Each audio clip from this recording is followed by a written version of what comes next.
हमने पाकिस्तान की तरफ भी मित्रता का हाथ बढ़ाया था, लेकिन इसका यह मतलब नहीं है कि हम क्रॉस बॉर्डर टेररिस्ट अटैक को बर्दाश्त करने के लिए तैयार हैं। अब पठानकोट पर जो हमला हुआ है, आतंकी हमला हुआ है, उससे क्रॉस बॉर्डर टेररिज्म पर एक बार फिर से फोकस हो गया है। इसलिए इस समय हम यही कहेंगे कि अब पहल पाकिस्तान को करनी है।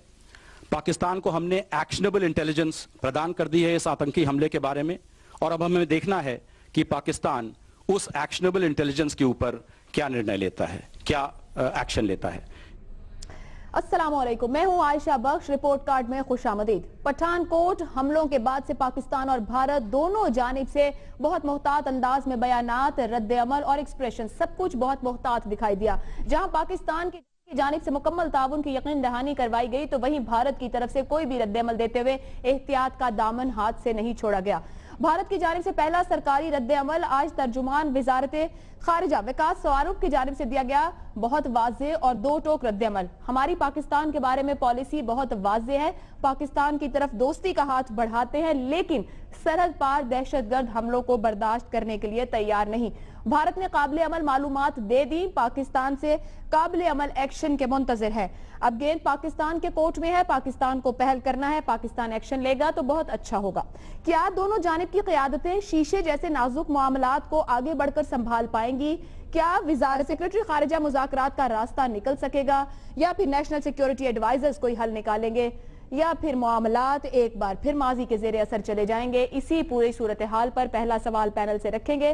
पैनल में शामिल है लाहौर स्टूडियो में इम्तियाज आलम, कराची स्टूडियो में इदरीस बख्तियार और मजहर अब्बास, इस्लामाबाद स्टूडियो में शहजाद चौधरी, सलीम साफी और बाबर सत्तार साहब। आपके लिए आज का पहला सवाल पठानकोट हमले पर पहला बाज़ाब्ता भारतीय रद्द अमल। सूरत हाल क्या मुंबई हमलों के बाद से मुशाबिहत रखती है? क्या सूरत हाल उस रुख पर आगे बढ़ रही है? अगर आप इस बात से मुत्तफिक हैं तो हाँ का ऑप्शन लेंगे, अगर नहीं इत्तफाक करते तो नहीं का ऑप्शन ले सकते हैं। इम्तियाज आलम साहब। देखिए, मुमासलत मुंबई से करना दुरुस्त नहीं है। उसमें कोई 166 लोग मारे गए थे और बड़े हाई प्रोफाइल टारगेट से सिविलियन, और वो 3 दिन तक टेलीविजन पे चलते रहे, और उस वक्त वो ज़ाब्ता अखलाक भी नहीं था जो अब हमें नज़र आया पठानकोट में। कोई खबर नहीं थी मीडिया को पठानकोट में हवाई अड्डे पे क्या हो रहा है। दूसरी बात यह है कि आज उनके सेक्रेटरी खारजा जो उनके नुमाइंदे हैं फॉरेन ऑफिस के, उनके जो उन्होंने बयान दिया है उसमें कोई नई बात नहीं है। उसमें ये नहीं है कि मुज़ाकरात सेक्रेटरी लेवल पे कैंसिल कर दिए गए हैं। उसमें ये कहा गया है कि पाकिस्तान को ये इतलात दे दी गई हैं और हम अब तवक्को कर रहे हैं कि उस पर उन्होंने कुछ एक्शनेबल जो इंटेलिजेंस दी थी, जो लीड्स दी थी, उस पर क्या किया। तो मैं समझता हूँ कि ये भी एक नई तरह का सिलसिला हम देख रहे हैं सब कॉन्टिनेंट में। अभी भी मामला उस तरफ नहीं गया है जिसे हम कहते हैं कशीदगी का या इल्ज़ामबाजी का। ताउन की बात हो रही है, और वज़ीर आज़म ने आके भी आज मीटिंग की है अपने मशीरान से। कल कोर कमांडर्स की मीटिंग कल जब हुई तो आज हमने पढ़ा कि चीफ ऑफ आर्मी स्टाफ ने कहा है कि उसी बयान को दोबारा से दोहराया है और हदायत दी है कि किसी तरह की दहशतगर्दी के बारे में कोई टॉलरेंस, कोई ज़ीरो टॉलरेंस की बात की है कि बर्दाश्त नहीं की जाएगी कतई। अब मामला क्या है, वो क्या कह रहे हैं कि भाई 3-4 उन्होंने नाम लिए जो हिंदुस्तान की टेलीविजन की खबरें हैं पहले दिन की, उन्होंने नंबर दिए हैं। वो इसके अलावा गालिबन उनके पास है भी कुछ नहीं शायद। तो उस पर यकीनन कोई लंबा चौड़ा कार्रवाई का मामला नहीं है। अब तो कुछ ना कुछ हो जाना चाहिए था, और वज़ीर आज़म ने भी यकीन दिलाया है। और मैं समझता हूँ कि इस सारे प्रोसेस की क्रेडिबिलिटी का सवाल आ जाता है इस पर, क्योंकि आज जो भारतीय स्पोक्समैन ने बातें की हैं उसमें ये उन्होंने कहा है कि जो नेशनल सिक्योरिटी एडवाइजर्स की मीटिंग हुई थी उसमें दहशतगर्दी और क्रॉस बॉर्डर के हवाले से क्रॉस बॉर्डर के हवाले से मामला क्लियरली तय हो गए थे। गालिबन वो उसकी बात कर रहे थे। मैं समझता हूँ कि नहीं, मुशाबत नहीं रखती, मुख्तलिफ सूरत हाल। ठीक है। सलीम साफी साहब, आज इसी प्रेस कॉन्फ्रेंस में यह भी कहा गया कि वजीर आजम पाकिस्तान की जानिब से वादों के पूरे होने के मुंतजिर हैं। अभी इम्तियाज साहब ने भी बात की कि वजीर आजम यकीन दहानी दे चुके हैं। आपके ख्याल में सूरत हाल क्या है? देखिए आयशा, जो मुज़ाकरात हो रहे थे वो भी पुरस्रार थे और पुरस्रार तरीके से हो रहे थे, और उसके बाद जो कुछ हुआ है अभी तक इस मामले से भी पठानकोट के वाक़े से भी हिंदुस्तान की हुकूमत ने पर्दा नहीं उठाया है कि क्या हुआ है, किस ग्रोह ने किए हैं। और ये भी हमें मालूम नहीं है कि प्राइम मिनिस्टर ऑफ पाकिस्तान को किस तरह के एक्शनेबल मालूमात उन्होंने दी हैं, क्योंकि ना तो इस मामले को हमारे प्राइम मिनिस्टर साहब ने पार्लियामेंट के साथ शेयर किया है, मुज़ाकरात का मामला भी न कौम के साथ शेयर किया है, न मीडिया के साथ शेयर किया है। तो मैं तो पहले अगर इस वाक़े की कुछ तफसीलात का पता चल जाए और फिर ये पता चल जाए कि मुज़ाकरात में क्या तय हुआ था दोनों प्राइम मिनिस्टर के दरमियान, और अब मोदी साहब ने किस तरह की इंफॉर्मेशन प्राइम मिनिस्टर साहब को दी हैं, और वो जो कहते हैं कि प्राइम मिनिस्टर ऑफ पाकिस्तान ने यकीन दिलाया है, तो हमें नहीं पता कि प्राइम मिनिस्टर ऑफ पाकिस्तान ने किन चीज़ों का यकीन दिलाया है। इसलिए मैं तो मुंबई वगैरह से इसका मुआवजा इसलिए नहीं कर सकता कि अब के बार का जो मामला है, मुझे इस पाकिस्तानी उसकी तफसीलात का कुछ इल्म नहीं है। ना हुकुम उस रोज़ एक प्रेस कॉन्फ्रेंस में शाह महमूद कुरैशी साहब ने मुतालबा किया कि वज़ीर ख़ारजा मुशीर ख़ारजा पार्लियामेंट को एतमाद मिले, तो उधर बैठे किसी शख्स ने वो दिया कि पहले तो ये मुतालबा करे कि हुकूमत मुशीर ख़ारजा को एतमाद मिले, तो उसके बाद वो पार्लियामेंट को एतमाद में ले सकेंगे। साफी साहब, आप कोई भी ऑप्शन नहीं लेंगे? जी, मैं अगर हम में से बैठे हुए कोई फ़र्द अगर मुझे उन तफसीलात से आगाह करे कि क्या प्राइम मिनिस्टर और मोदी के दरमियान पहले मुज़ाकरात में तय हो रहा था और अब किस तरह की इंफॉर्मेशन उन्होंने दी है और प्राइम मिनिस्टर ऑफ पाकिस्तान ने क्या यकीन दहानी कराई है, तो फिर मुंबई या कारगिल या किसी और वाक़े से मैं उसके मुआवजे के काबिल हो सकूंगा। शहजाद चौधरी साहब, देखिए, जो इंटेंसिटी रिस्पांस की है वो तो वाकई में उस तरीके की नहीं है जिस तरीके से मुंबई हमलों के बाद हुआ था, लेकिन ये जो आहिस्ता आहिस्ता स्लाइड बैक होता है, मेरी नज़र में ये ज़्यादा ख़तरनाक होता है। वो जब एक दफ़ा हवा 3-4 दिन उन्होंने कहा कि हम बमबारी कर देंगे, हम तबाह कर देंगे पाकिस्तान को मुंबई के बाद, वो तो वक्त गुजर गया और 2-3 दिन में उनका गुस्सा, और फिर आहिस्ता आहिस्ता उसने काफ़ी वक्त दिया, लेकिन बाहर सूरत वो एक सेटल हो गया मामला। अब ये जो चीज़ है ये आहिस्ता स्लो स्लाइड बैक है, यानी अब उन्होंने ये कहा है कि हमसे वादा किया गया है कि कोई एक्शन लिया जाएगा, क्या ये वादा हुआ है या नहीं हुआ, किस किस्म का वादा हुआ है, क्या अल्फाज इस्तेमाल किए गए, ये भी बड़ा इंपॉर्टेंट होता है। और साफी साहब की बात के अंदर बड़ी हद तक इसके अंदर ये वजन है कि जब भी आप इस लेवल पे मिलते हैं, तो जब भी आपको बात करें उस लेवल समिट लेवल के ऊपर, लीडरशिप लेवल के ऊपर, तो अपने अल्फाज का चुनाव बहुत मोहतात होकर करना पड़ता है। वो गालिबन हुआ या नहीं हुआ। फिर उसके बाद जो एविडेंस आया है, मेरा ख्याल है आहिस्ता आहिस्ता हम उस लेवल पे जा रहे हैं, उस जगह जा रहे हैं जहाँ पे पाकिस्तान की हुकूमत को वो जो एविडेंस आया है उसको शायद जाहिर करना पड़ेगा, ताकि जो पाकिस्तान के अंदर सवालात उठ रहे हैं या भारत सवालात उठा रहा है, उनका जवाब फिर दुनिया भर में और पाकिस्तान के अवाम को भी बिल्कुल वाज़ेह तौर पर दिया जा सके कि इस एविडेंस के साथ क्या हम किसी को कोई ब्लेम कर सकते हैं, हम उसको ला सकते, इंडाइट कर सकते हैं, हम उसको पकड़ सकते हैं, वगैरह वगैरह। अब वो चूंकि हमें पता नहीं है, अगर उस बातों पे जाया जाए जो कि भारत के मीडिया में चल रही हैं, फिर तो वाकई में यानी जीप के अंदर JEM लिखा हुआ था, और जो SSP की जीप जो पकड़ी गई थी, अच्छा वो जब गए वहां से छोड़ के तो वहां पे किसी चिट पे जैश ए मोहम्मद लिख के चले गया, ये क्या था। अच्छा उसके बाद ये कि उन्होंने किसी का जूता मिला जो कि पाकिस्तान की एक फैक्ट्री बनाती है किसी और कस्बे में। अच्छा ये क्या, मुझे यकीन है कि ये एविडेंस नहीं होगा, लेकिन जो एविडेंस सामने आया है, अगर इस किस्म के गैप्स वाला एविडेंस है, फिर तो उसके ऊपर कोई एक्शन नहीं लिया जा सकता। तो मेरा अपना ख्याल यह है कि आहिस्ता आहिस्ता जो पोजीशन ले रहे हैं वो वही है जो कि मुंबई हमलों वाली है, और इस दफ़ा ज़्यादा खतरनाक हो जाएगी क्योंकि इससे रिकवरी मुश्किल हो जाएगी। लास्ट टाइम हम रिकवर कर गए थे, इस दफ़ा रिकवरी मुश्किल हो जाएगी। मुझे लगता है कि ये जब तक पॉलिटिकल लेवल के ऊपर इंडिया में इसके ऊपर कोई अमल ना किया गया, तो मेरा ख्याल है कि ये जो स्लाइड है खतरनाक हो सकती है। जी मैं हाँ का ऑप्शन ले रहा हूँ। बाबर सत्तार साहब, नहीं आयशा, मुझे तो नहीं लगता कि मुशाबियत रखती है। देखिए, मुंबई एक बड़ा डिफरेंट हमला था, एक मैस स्लॉटर था आम लोगों का, सिविलियंस का। हमारे ऊपर पाकिस्तान में बड़े टेररिस्ट अटैक हुए हैं और हमें पता है कि APS का अटैक और GHQ के अटैक पे पाकिस्तानी कौम का और हमारी सिक्योरिटी इंस्टीट्यूशंस का भी रिएक्शन फ़र्क था। सो मुंबई एक डिफरेंट तर्ज का हमला था, ये एक डिफरेंट तर्ज का हमला है, पहली बात। दूसरी बात यह है कि जैसे ही मुंबई हुआ, अभी वो हो रहा था, तो इंडिया सारे और हुकूमत समेत उन्होंने ढोल बजाना शुरू कर दिया, दुनिया को दिखाना शुरू कर दिया, बताना शुरू कर दिया कि देखें पाकिस्तान हमारे साथ क्या कर रहा है। इस तरह का कोई रिएक्शन इंडिया ने इस दफा शो नहीं किया।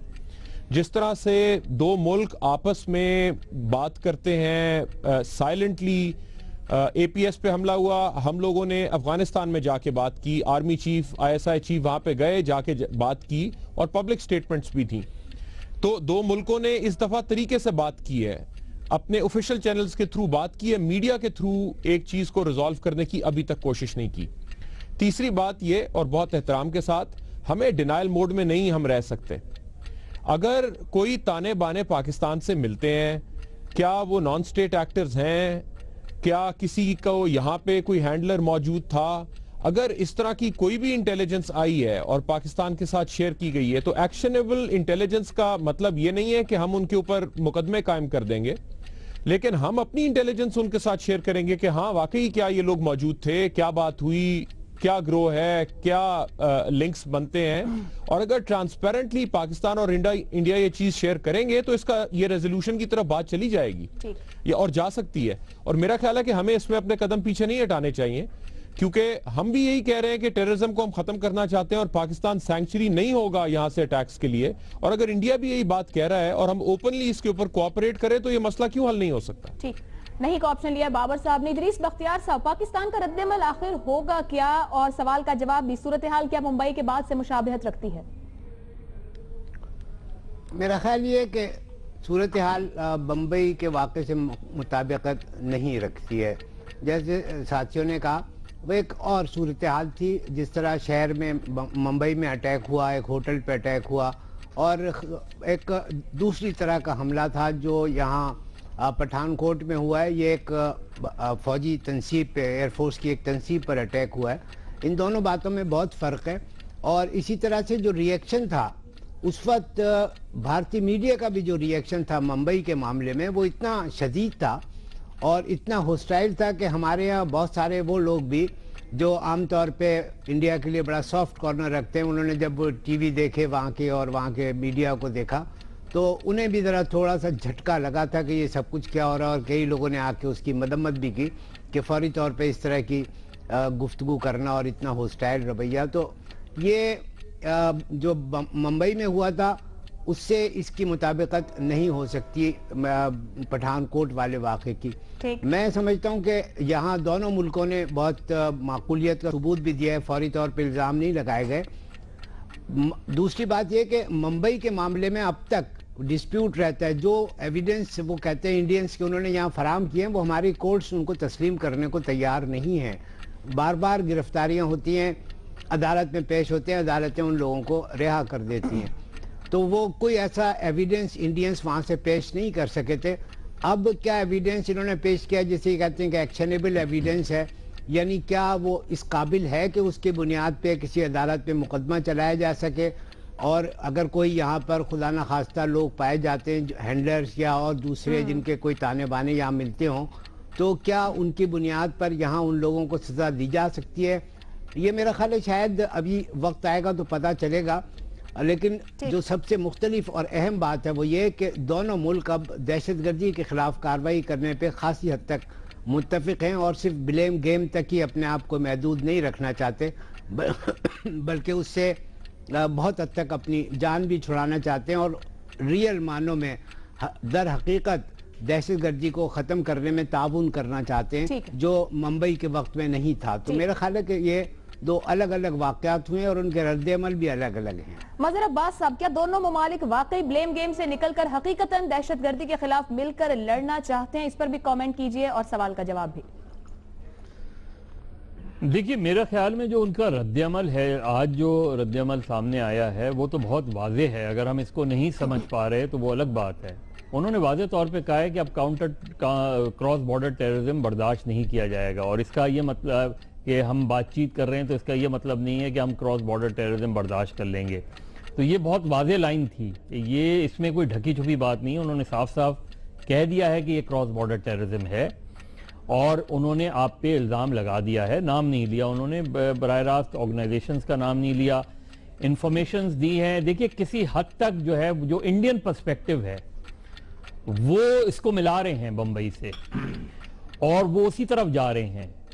और मुझे नहीं लग रहा कि 15 तारीख को शायद मीटिंग हो पाएगी, जिस तरीके की बात है, जिस तरह का वो एक्शन गालबन उनकी जो, अगर आप उनके उसकी दोबारा आप वो जो आपने शुरू में कोट सुनाए थे उसमें वो बहुत वाज़े तौर पे कह रहे हैं, ये कह रहे हैं कि हमने ये इन्फॉर्मेशन दे दी है, हमें तवक्को है कि इन इन्फॉर्मेशन पे जो है कार्रवाई होगी। इसका मतलब ये है कि उन्होंने बातचीत से लिंक कर दिया है इस चीज़ को। उन्होंने ये कह दिया है कि जी हम इस वक्त तक गालबन 15 तारीख को टॉक्स होनी है, वो मैक्सिमम 10 तारीख तक का वेट कर लेंगे, 10-11 तक का। और ये बात ठीक है कि क्या इंफॉर्मेशन शेयर की है, उसमें जाहिर है हम सभी डाक में हैं कि कौन सी इंफॉर्मेशन दी गई है। लेकिन अगर इंफॉर्मेशन ऐसी है और मियां नवाज शरीफ इस तरह की इंक्वायरी करते हैं और उसके नतीजे में उनको ये चीज़ें मालूम आती हैं, तो इस मरतबा मुझे लगता यह है कि पाकिस्तान कार्रवाई करेगा। अगर पाकिस्तान के पास ऐसी इंफॉर्मेशन दी गई हैं जो उस तरफ लीड कर रही हैं तो शायद कार्रवाई होगी। पिछले मरतबा सूरत हाल जाहिर है उसका वो वाकया बहुत बड़ा वाकया था, उसका रद्द-ए-अमल भी उसी तरीके से आया था। लेकिन दो चीज़ें फ़र्क हुई हैं इस मरतबा। एक तो ये कि जब वाकया हुआ उसके कुछ दिनों बाद वज़ीर आज़म नवाज शरीफ ने खुद नरेंद्र मोदी को फ़ोन किया, 10 मिनट तक बातचीत हुई, उन्होंने कुछ चीज़ें दी, फिर नेशनल सिक्योरिटी एडवाइज़र की टेलीफोन पे बात हुई, उन्होंने इंफॉर्मेशन शेयर की। इसका मतलब ये है कि जो राब्ते हैं वो नहीं मुनक़ता किए गए, राब्ते किए गए, बताया गया कि जी ये चीज़ें हैं। अब पाकिस्तान की तरफ से वो जवाब का इंतजार कर रहे हैं कि पाकिस्तान की तरफ से क्या जवाब आता है। वो डिपेंड करता है, कुछ मुख्तलिफ है, तो ऑप्शन आप क्या ले रहे हैं, हाँ की या नहीं की? जी मैं हाँ का ऑप्शन ले रहा हूं क्योंकि इंडियंस उसको इसी तरीके से देख रहे हैं, इंडियंस उसको इसी तरीके से जोड़ रहे हैं इस चीज को कि वो उसको, और क्यों देखिए दोनों में क्या चीज कॉमन थी, वो भी क्रॉस बॉर्डर टेररिज्म, उसका क्वांटम बड़ा था, इसका क्वांटम छोटा है। लेकिन ये इसकी टाइमिंग बड़ी सिग्निफिकेंट है कि लाहौर की बातचीत के फौरन बाद ये वाकया हुआ है कुछ अरसे बाद, इसलिए ये चीज अब किस हद तक दोनों तरफ सैनिटी प्रिवेल करती है। अगर बातचीत पोस्टपोन हो जाती है, जिसका मुझे कम से कम इम्कान लग रहा है, तो फिर जाहिर है जो कार्रवाई हुई है और जो कार्रवाई करने वाले हैं वो अपने मकसद में कामयाब हो जाएंगे। माजर साहब जैसा कह रहे हैं काबिल अमल शवाहिद दिए गए हैं, तो पाकिस्तान को भी अपना कमिटमेंट को पूरा करना होगा, उसके ऊपर एक्शन लेना पड़ेगा। स्कोर बोर्ड आप देख सकते हैं 3 नहीं और 2 हाँ के ऑप्शन दिए गए हैं। सलीम साफी साहब ने इस मामले पर कोई भी ऑप्शन नहीं लिया क्योंकि उनका ये कहना है कि अब तक शवाहिद सामने नहीं आए, तो इसलिए इसको कंपेयर नहीं किया जा सकता। ब्रेक लेने जा रहे हैं, ब्रेक से वापस आएंगे तो बात करेंगे इमरान फारूक केस। खालिद शमीम ने इकबाली बयान दे दिया मजिस्ट्रेट के सामने, क्या MQM के लिए मुश्किलात में इजाफा होने जा रहा है, तज्जियाकार क्या कहते हैं, जानिए ब्रेक के बाद।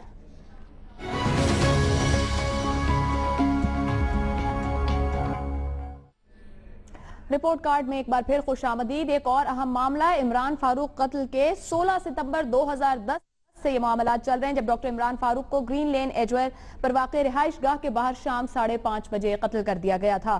ताज़ा तरीन खबर यह है कि मुलजिम खालिद शमीम जो कि केस के अहम मुलजिम है, इस्लामाबाद में उन्होंने मजिस्ट्रेट कैप्टन रिटायर्ड शुएब के सामने एतराफी बयान दे दिया है, एतराफ जुर्म किया है। इसमें वो कहते हैं खालिद शमीम मेरा MQM से ताल्लुक है, मुझे इमरान फारूक के कत्ल की हिदायत लंदन से MQM के रहनुमा मोहम्मद अनवर की जानिब से दी गई। मैंने मोहम्मद अनवर के कहने पर इमरान फारूक के कत्ल की हिदायत आगे दे दी थी। ये तफसीली स्टेटमेंट जो रिकॉर्ड किया गया, इसे टाइप नहीं किया गया, वहां पे हाथ से लिखकर उनको दोबारा पढ़कर सुनाया गया और फिर उनके दस्तखत लिए गए। इसके बाद दूसरे मुलजिम मोहसिन अली को भी मजिस्ट्रेट के सामने पेश किया गया। अब से कुछ देर पहले की ताजा तरीन खबर, इसी मामले पर पैनल रखेंगे। सवाल यह है, इमरान फारूक कत्ल केस, खालिद शमीम का इकबाली बयान क्या मुत्तहिदा कौमी मूवमेंट के लिए मुश्किलात में इजाफा कर सकता है?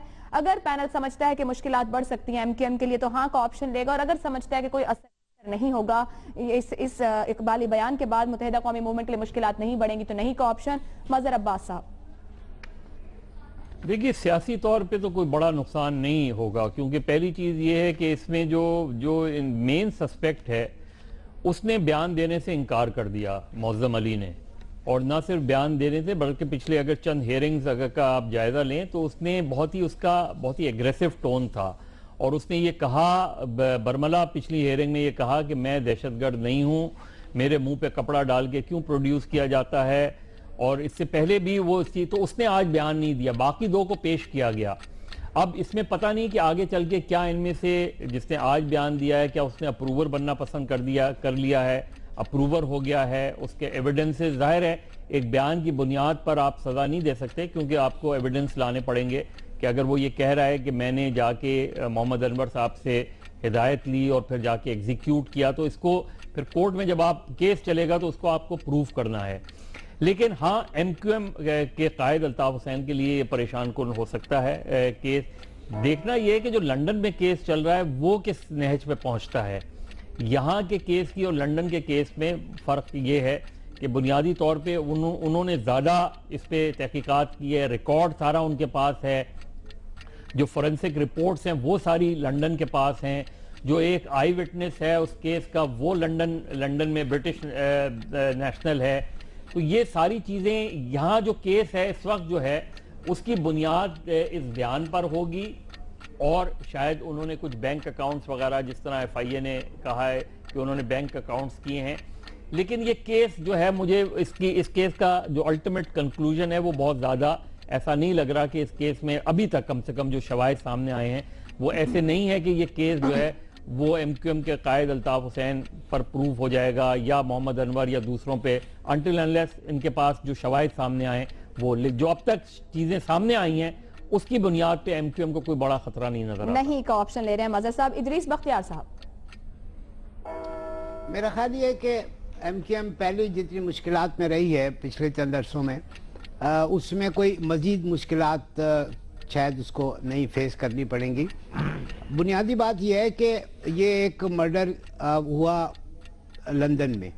इतने अरसे तक पाकिस्तान की हुकूमत और बरतानवी स्कॉटलैंड यार्ड के दरमियान कुछ मुज़ाकरात होते रहे। उन्होंने कहा कि हमें आदमी चाहिए, नहीं चाहिए। खुद हमारे यहाँ जो 2 आदमियों की गिरफ्तारी का मामला है, जिनको बाद में कहा गया कि चमन के बॉर्डर से गिरफ्तार किया गया, ये लोग गालिबन 4 दिसंबर 2010 को इस्लामाबाद एयरपोर्ट से, कराची एयरपोर्ट से गिरफ्तार हुए थे। उनका कभी एतराफ़ नहीं किया गया। जिस तरह का एविडेंस जमा किया, शमीम और मोहसिन के जो हम ले रहे हैं, जिन्हें चमन बॉर्डर से गिरफ्तारी का बताया गया। जी हाँ, जबकि ये बहुत पहले गिरफ्तार हो चुके थे। 4 दिसंबर 2010 को खबरें भी छप गई थी, बरतानवियों ने भी कह दिया था बाद में कि उन्हें भी इत्तलात हैं कि ये 2 आदमी गिरफ्तार हुए। तो ये जिस तरह की बातें की जा रही, मेरा ख्याल है शायद ये फैसला कि इमरान फारूक कत्ल केस का मुकदमा पाकिस्तान में चलाया जाए उस हीट में किया गया था जब कराची में MQM के खिलाफ कार्रवाइयाँ पीक पर थीं और इनके बहुत सारे लोग गिरफ्तार किए गए थे, 90 पे छापा पड़ा था। उसके बाद ये चीज़ें, वरना अगर 5 साल पहले जो वाक़या हुआ, 5 साल में किसी हुकूमत ने, 2.5 साल तो इनको भी हो गए, ये क्यों नहीं सोचा कि इमरान फारूक कत्ल केस का मुकदमा पाकिस्तान में चलाया जाए। मुझे अब भी लीगल एक्सपर्ट्स का ओपिनियन चाहिए कि लंदन में अगर कत्ल हुआ हो तो क्या पाकिस्तान में उस कत्ल का मुकदमा चल सकता है या सिर्फ सहूलतकारी का मुकदमा चल सकेगा। ये एक बुनियादी बात है, बाकी डिपेंड करता है मीडिया पे बात ही जान कितना लेते हैं। शोर आप मचाते हैं। ऑप्शन ले रहे हैं। बाबर सत्तार साहब हमारे साथ हैं, लीगल ओपिनियन इस बात पर दीजिए जो इदरीस साहब सवाल उठा बताएं तो ठीक रहेगा, और रिपोर्ट कार्ड के सवाल का जवाब भी दीजिए कि MQM के लिए मुश्किलात में इजाफा हो सकता है। जी आयशा, देखिए हमारे कानून में PPC के नीचे एक्स्ट्रा टेरिटोरियल जूरिस्डिक्शन है। अगर कोई ऐसा जुर्म हुआ है जिसका इफ़ेक्ट पाकिस्तान में हुआ या उसमें पाकिस्तानी मुलव्विस हैं तो फिर पाकिस्तान में मुकदमा चल सकता है। ये तो एक बात कानूनी बिल्कुल प्रिंसिपल की अगर हम बात कर लें, लेकिन जो कॉम्प्लिकेशंस हैं जिनका इदरीस साहब ने भी जिक्र किया और उससे पहले हम सुनते भी रहे हैं कि क्या प्रॉब्लम्स आ सकती हैं जब 2 टेरिटोरियल जूरिस्डिक्शंस के अंदर चल रहा, वो अपनी जगह पे हैं। देखिए मजहर अब्बास साहब ने भी बात की, वाकया वहाँ पे हुआ, लोग यहाँ पे मौजूद हैं। ये एक बहुत बड़ा प्रॉब्लम है। इन 2 मुख्तलिफ मुल्कों के क्रिमिनल जस्टिस सिस्टम्स के अंदर कोई ऐसा तरीका नहीं है कि ये एक दूसरे से गुफ्तगू कर सकें। यहाँ तक कि पाकिस्तान और UK में तो एक्सट्रेडिशन की ट्रीटी भी नहीं है। सो एक जगह पे अगर लोग हैं और उनके बयानात होते हैं, वो दूसरी अदालत में कैसे प्रोड्यूस किए जाएंगे और उसे क्या वक़्त देगी दूसरी अदालत, ये बहुत बड़ा क्वेश्चन है। यही मुंबई के अटैक्स के अंदर भी ये प्रॉब्लम थी कि वहाँ पे अगर कोई बयान रिकॉर्ड हुआ तो वो यहाँ पे उसकी क्या वक़्त होगी, स्पेशली अगर आप क्रॉस एग्जामिन नहीं कर सकते और बाकी इस तरह के प्रॉब्लम्स। एक बात।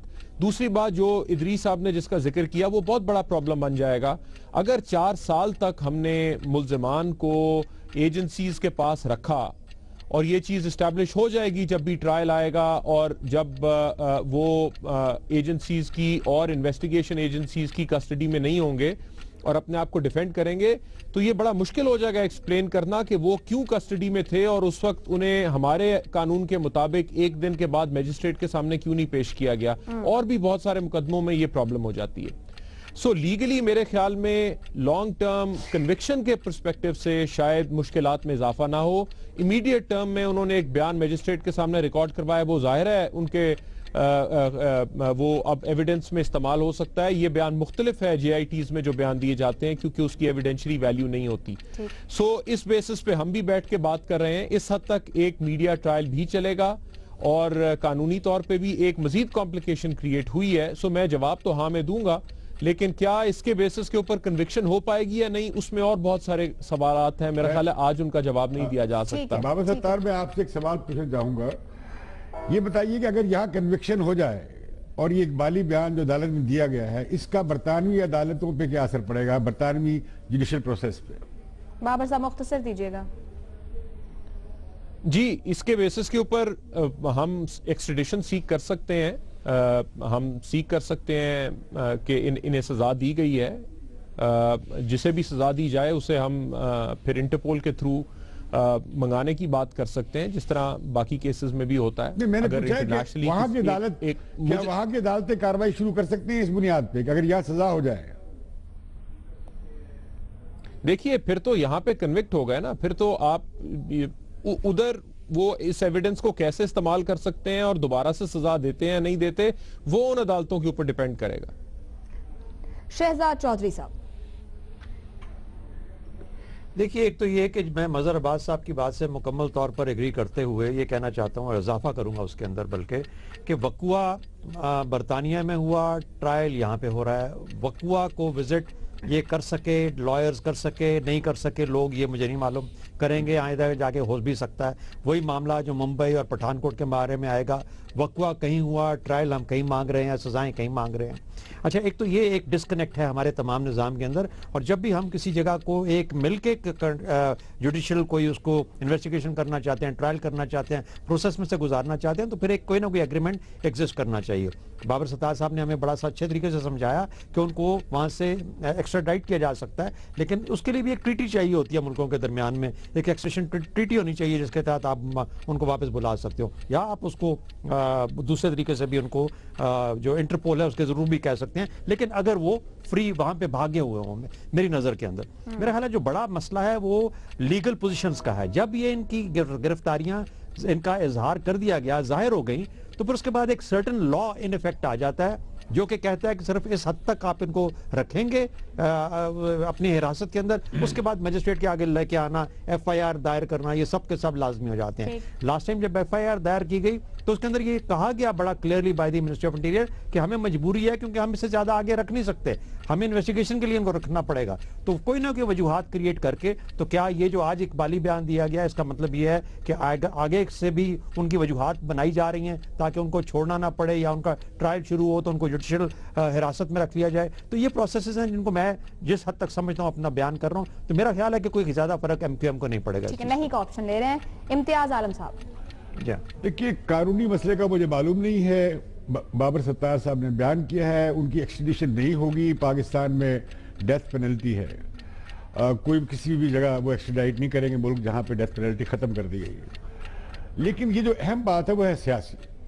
अब लगता यह है कि इंतजामिया ने या एडमिनिस्ट्रेशन ने, एग्जीक्यूटिव ने तय कर लिया है कि इस केस को हमने चलाना है, और दो उन्होंने गवाह इकबाली जुर्म हासिल कर लिए हैं, इकबाली बयान ले लिए हैं। इससे क्या जाहिर हो रहा है कि वो किसी तरीके से अल्ताफ हुसैन को और उनके अनवर को इसमें इन्वॉल्व वो नजर आ रहे हैं इन इकबाली बयान के जरिए।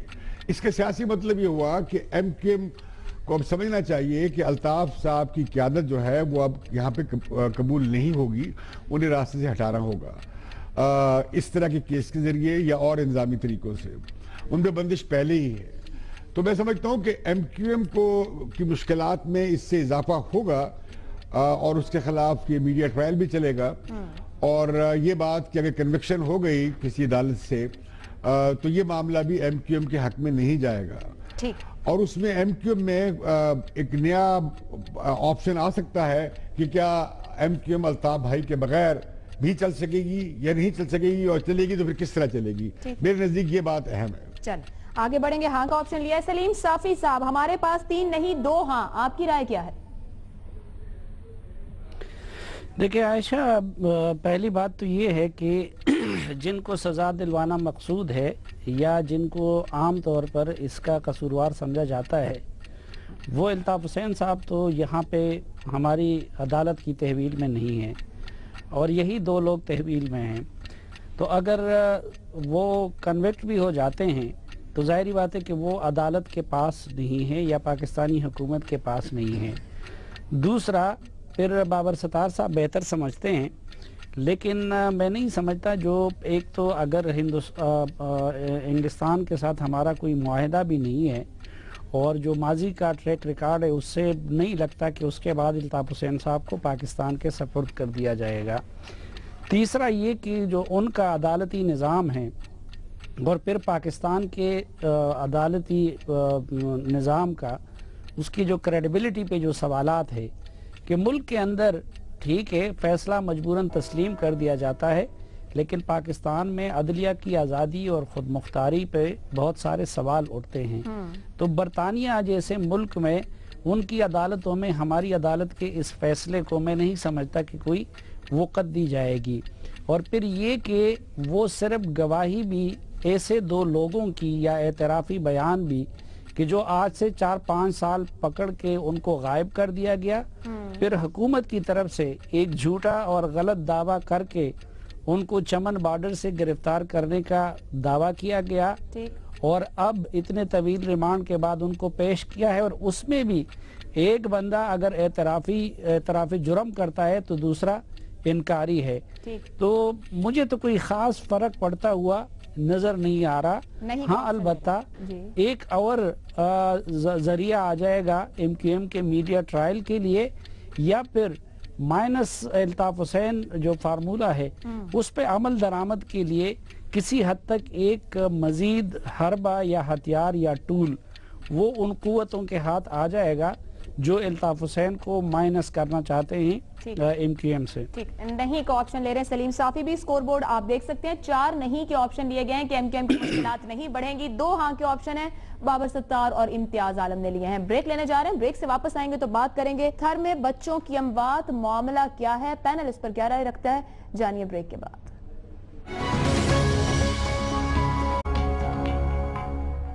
सानिया सबका है मानता कोई नहीं, मुल्क में सब अच्छा है तो हुक्मरानों के लिए, जमहूरियत है तो हुक्मरानों के लिए, इंसाफ है तो हुक्मरानों के लिए।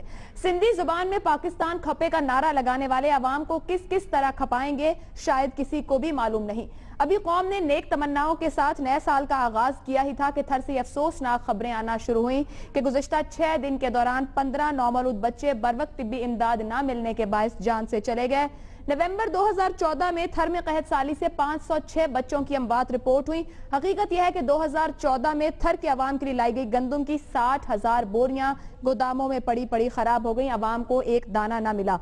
नोटिस, इंक्वायरियां अपनी जगह, सवाल यह क्या ये जमहूरियत है, क्या ये तर्ज हुक्मरानी है? आखिरी सवाल इसी मामले पर पैनल से ये है, थर में बच्चों की अमवात सिंध हुकूमत की नाअहली या मुजरिमाना गफलत? एक ऑप्शन आप ले सकते हैं जो आपके नजदीक दुरुस्त है। इदरीस बख्तियार साहब, सिंध हुकूमत की नाअहली या मुजरिमाना गफलत? पहली बात तो ऐसा ही है कि मैं ये दोनों ऑप्शन ले रहा हूँ, ये नाअहली भी है और मुजरिमाना गफलत भी है सिंध हुकूमत की। ये सिंध हुकूमत का कहीं वजूद नहीं होता है आम तौर पर, और अगर कहीं होता भी है तो वो इन देही इलाकों में, थर के इलाके में, दूसरी जगहों पर नहीं होता।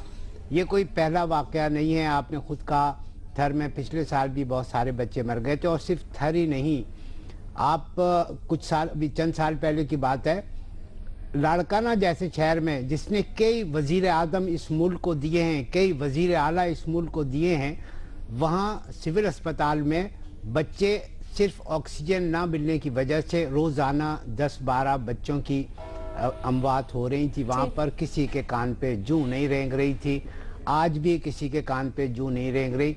इन तमाम इलाकों में जिनको हम थर कहते हैं या जो देही इलाके जहाँ ज़िंदगी बहुत मुश्किल है, वहाँ हुकूमत पीने का पानी तक फराहम नहीं कर पाती है। जो इन्होंने फिल्टर प्लांट्स लगाए हैं उनमें से बहुत से फिल्टर प्लांट्स काम नहीं कर रहे होते हैं। अस्पतालों में दवाएं नहीं हैं, जानवर बंधे हुए होते हैं अस्पतालों में, और अगर वहाँ का पानी, कुएं का जो पानी निकलता है वहाँ से अगर आप एक घूंट उसे पी सकें तो आप एक बहुत गैर मामूली खातून। आगे बढ़ना होगा, 30 सेकंड का टाइमर है इस सवाल के लिए, हमारे पास वक्त कम। माजरत इदरीस साहब, इम्तियाज आलम साहब। मैं देखिए ये मामला, मैं यही कहता हूँ कि नाअहली और ये मामला फकत थर के बच्चों का नहीं है और फकत नाअहली और मुजरिमाना गफलत का नहीं है, इंतजामी मामला और मैल गवर्नेंस का मामला भी होगा।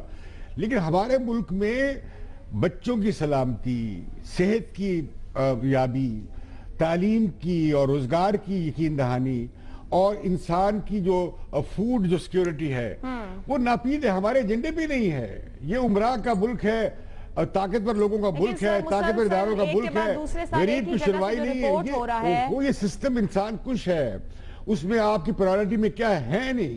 पाकिस्तान के 40% बच्चे वो स्टंटेड हैं, उनकी जिस्मानी और जहनी नशोनुमा नॉर्मल नहीं हो रही खुराक की अदम दस्तियाबी की वजह से। हम सिर्फ थर थर की तस्वीरें दिखा के कहते हैं कि जैसे कि यहाँ एक तफसीली करते हैं इस पे प्रोग्राम के तमाम सूबों के अंदरून की सूरत हमारी प्रायोरिटी में आप थर पे कोई ऑप्शन लेना चाह रहे हैं या नहीं लेना चाह रहे? देखिए मैं समझता हूँ कि हमारे मुल्क की कहीं भी बच्चे और इस मुल्क के अवाम, गरीब अवाम हमारे मुल्क के एजेंडे पे नहीं है किसी पार्टी के। चलें, अभी थर के मामले पे आप कोई ऑप्शन लेना चाह रहे हैं, नहीं लेना चाह रहे? नहीं, मैं तो सिर्फ ये नाअहली का और गफलत का मामला नहीं समझता कि जैसे कि बहुत इनके एजेंडे पे था और गफलत बरती गई। गफलत नहीं है, ये मानते ही नहीं इस बात को, इसी नहीं मानते। हमारे यहाँ सिक्योरिटी का मतलब है सिर्फ मिलिट्री सिक्योरिटी, ठीक है, सोशल सिक्योरिटी नहीं है। साफी साहब, हमारे हुक्मरानों के लिए सब कुछ लाहौर, इस्लामाबाद, कराची तक क्यों महदूद हो जाता है? आखिर सवाल का जवाब दीजिए।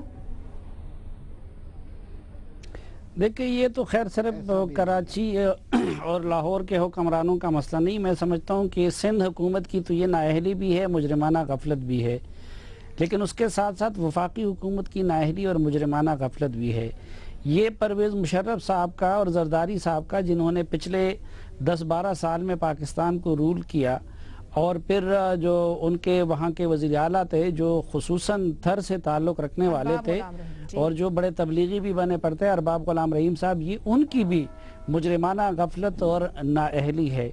और मैं समझता हूँ कि ये हम मीडिया वालों के लिए भी, अगर थर में तो नहीं है लेकिन यहाँ अगर अवेलेबल हो तो वो चुल्लू भर पानी में डूब मरने का मुकाम है कि हमारे लिए तो किसी हलके में 2 वोट इस तरफ हो गए, वो हो गए, ये इस तरह के इश्यूज के लिए हमारे पास बहुत टाइम है।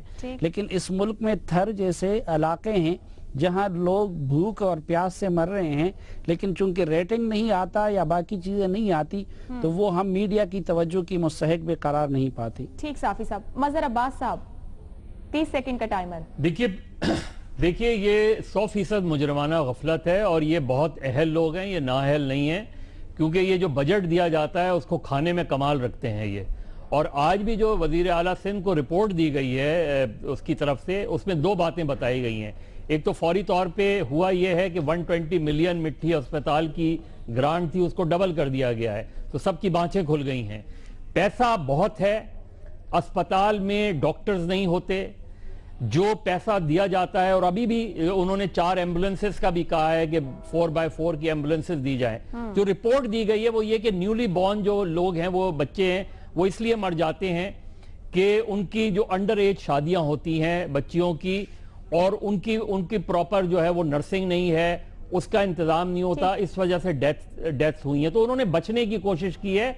ये बहुत अहल है, पैसा बड़ा दिया जाता है लेकिन पैसा खा जाया जाता है, इसमें एमपीएस मुलव्विस होते हैं, इसमें डॉक्टर्स मुलव्विस होते हैं। तो ये 100% मुजरमाना गफलत है, ये नाअहली नहीं है, बड़े अहल लोग हैं इस कार्रवाई करने में। बस काम करने में नहीं है। हाँ नहीं, मैं समझता हूँ गवर्नेंस का जो एब्सेंस है, गवर्नेंस का ना होना नाअहली की निशानी है, वो भी नहीं है। और गफलत ये है कि बारहा इतने ही बच्चे हर साल सैकड़ों की तादाद में मरते हैं, इसलिए मैं दोनों ऑप्शंस लेता हूँ। और लेकिन सिर्फ सिंध क्यों, बाकी सूबे क्यों नहीं? क्या पंजाब में ये मसला नहीं है जहाँ पर रिसेंटली ऑक्सीजन ना होने की वजह से इतने बच्चों की डेथ्स हो गई? और बाकी सूबों में भी ये हालात होंगे। तो मेरा ख्याल है कि सबकी तरफ ही ये मामलात हैं, लेकिन मैं दोनों ऑप्शंस लूंगा। बाबर सत्तार साहब। आयशा, मुजरमाना गफलत और इंसानियत नहीं है। देखिए पिछले सालों से ये बात पता है 3-4 साल से सिंध हाई कोर्ट इसके ऊपर सुओ मोटो या एक मुकदमा चल रहा है, वो इंस्ट्रक्शंस इशू कर रही है।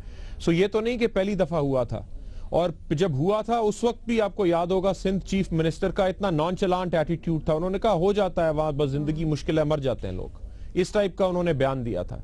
तो ये मुजरिमाना गफलत नहीं है तो फिर और क्या होगा?